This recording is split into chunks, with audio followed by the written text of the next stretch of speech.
Monsieur Macron, laissez les pharmaciens faire leur travail. Laissez le pharmacien participer à cette crise. Mais c'est pas le cas aujourd'hui ? Non, aujourd'hui, on nous a mis de côté. Le pharmacien, il est capable d'équiper la population. Il y a 22 000 pharmacies en France. On n'a pas le droit de vendre de masques. Je peux m'approvisionner en masques sans l'aide de l'État.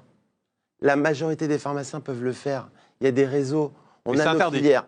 Aujourd'hui, le pharmacien n'a pas le droit de vendre de masques. On n'a même pas le droit d'en acheter. On a juste la dotation classique que l'État nous envoie 3-4 boîtes tous les 10 jours. Et vous ne pouvez pas vous en fournir par vous-même, c'est ça ? Je n'ai pas le droit de m'en fournir par moi-même. C'est ça la catastrophe. Nous, aujourd'hui, on vit avec la population. On est en ligne de front. On est face à une population qui nous demande des masques toute la journée. La question majeure en pharmacie, c'est est-ce que vous avez des masques ? Je ne peux pas leur en donner. Qu'est-ce qu'on fait ? L'État nous a mis un décret comme quoi on n'avait plus le droit de vendre de masques. Mais je ne demande pas de l'aide de l'État pour ça. Nous, les pharmaciens, on est capable d'acheter. On a nos filières d'approvisionnement. On nous propose des masques toute la journée. Il faut savoir qu'il n'y a pas de rupture de masque. Hors de prix ? Pas du tout. Un prix classique du marché. Le prix classique du marché. Un masque aujourd'hui, ça vaut à l'achat peut-être en Chine un peu plus de 50 centimes. Excusez-moi Bruno Felloux, je ne comprends rien à ce que vous êtes en train de me dire. Ça fait 3 semaines qu'on nous dit partout qu'il n'y a pas de masque, qu'on n'en trouve pas, etc. Vous arrivez sur ce plateau et vous dites, mais moi des masques, j'en ai quand vous voulez. Quand vous voulez, il y a un truc qui ne va pas, excusez-moi. Oui, il y a des grandes entreprises aujourd'hui en France qui ont réclamé de pouvoir acheter des masques. Ils les ont eus. Il y a des transporteurs qui amènent des masques en France. Le seul problème, c'est que...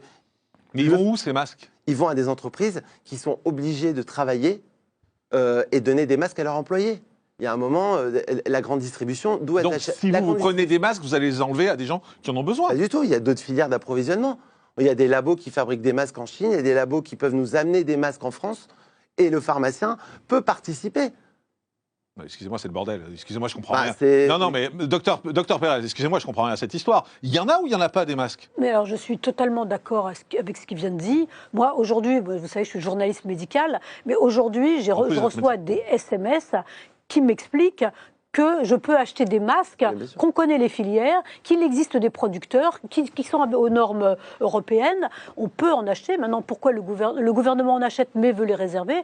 Mais moi, je trouve que cette histoire de masques est la plus scandaleuse depuis le début de cette épidémie. Moi, je propose, excusez-moi, je propose à la limite que l'État veuille s'occuper de l'hôpital. Avec plaisir, au contraire. Alors, ils pourront acheter des masques pour l'hôpital, mais nous, laisser le pharmacien s'occuper de la population, c'est notre métier. On est là pour la santé publique. Le pharmacien est capable de gérer la crise pour la population, pour les Français. Mais tous les deux sur ce plateau, aujourd'hui, vous êtes en train de me dire des masques, on peut en avoir. Il y en a plein, je vous sors des commandes de masques. Il faut les demander, oui, non, mais oui. Non, j'ai pas le droit, je n'ai pas le droit. Ouais. Moi, j'ai des fournisseurs de masques qui me demandent « Est-ce que tu veux des masques ?» Je leur dis « Je ne peux pas en vendre. » Docteur Pérez, expliquez-moi. La doctrine de ce gouvernement sur les masques est chaotique depuis le début de l'épidémie. Et la chose la pire qui a été faite, c'est M. Castaner qui a voulu interdire les arrêtés des maires qui demandaient que toutes les personnes portent des masques dans l'espace public. Je trouve que tout ça est délirant. Quand Mme Sibeth Ndiaye explique que les Français ne sauraient pas les porter, c'est délirant, c'est même criminel. Aujourd'hui, dans les revues scientifiques internationales, dans le British Medical Journal par exemple, la semaine dernière, il y a des chercheurs britanniques qui disent « Oui, il faut porter des masques ».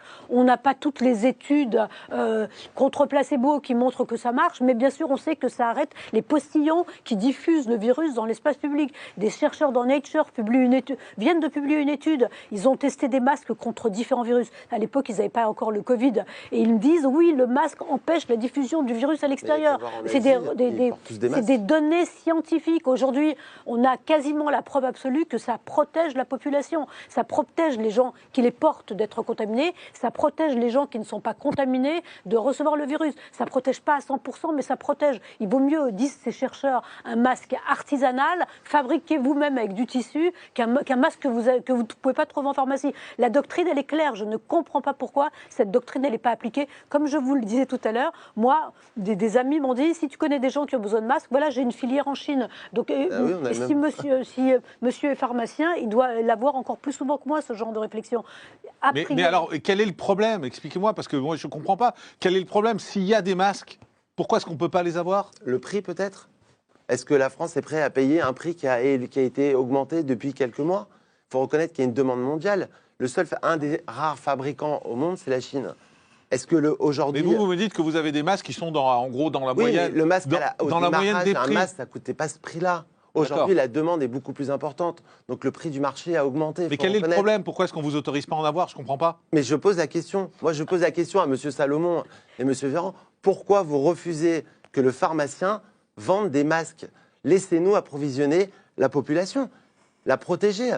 On fait un métier de santé publique, on est le relais. On a des médecins dans les hôpitaux qui viennent ici sur ce plateau qui nous disent encore parfois on a du mal à avoir des masques. On a les médecins généralistes qui sont sans arrêt sur ce plateau dans des petites villes, etc., qui nous disent on n'a pas de masque, on prend un risque sans arrêt avec notre vie. Et vous arrivez sur ce plateau, vous dites mais des masques, moi j'en ai quand vous voulez. Excusez-moi, il y a de quoi bondir. Le pharmacien, c'est le seul qui sait s'approvisionner en produits médicaux.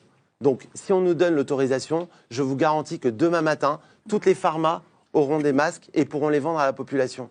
On fait un métier de santé publique. C'est notre métier de répondre à une demande de gens malades et de protéger les gens. Geneviève Gotzinger, quand vous entendez ça, parce que vous êtes extérieur au monde médical... Je suis totalement confondue quand j'entends ça. C'est quoi votre réaction face à ça? Je suis confondue. Vous nous expliquez qu'il y a des masques, en fait. Qu'il y a des masques, que c'est juste une question de coût, qu'on n'est pas prêt à mettre le coût. Alors moi, je réponds, pardonnez-moi, aujourd'hui... Chômage partiel, 8 millions de Français touchés, ça coûte à l'État 1 milliard par jour, l'indemnisation du chômage partiel.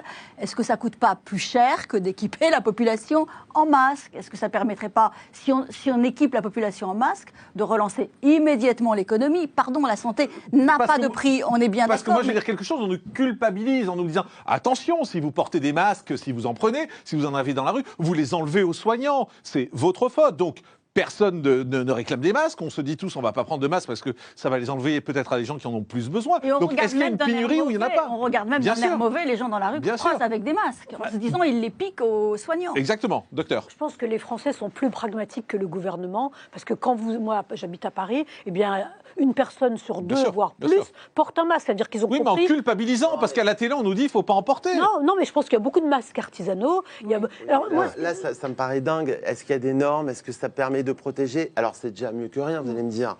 Mais quand je vois des personnes à la pharmacie arriver avec des alaises en utilisant comme masque, c'est aberrant. Là. Une personne qui arrive plus, elle n'arrivait même pas à respirer. Il y a des personnes âgées qui n'ont pas de masque, qui rentrent dans des lieux confinés, la pharmacie, la grande distribution, qui rentrent dans des magasins, dans des boulangeries, et elles ne mettent pas de masque. Qu'est-ce qu'on fait? C'est ça ma question. Qu'est-ce qu'on fait?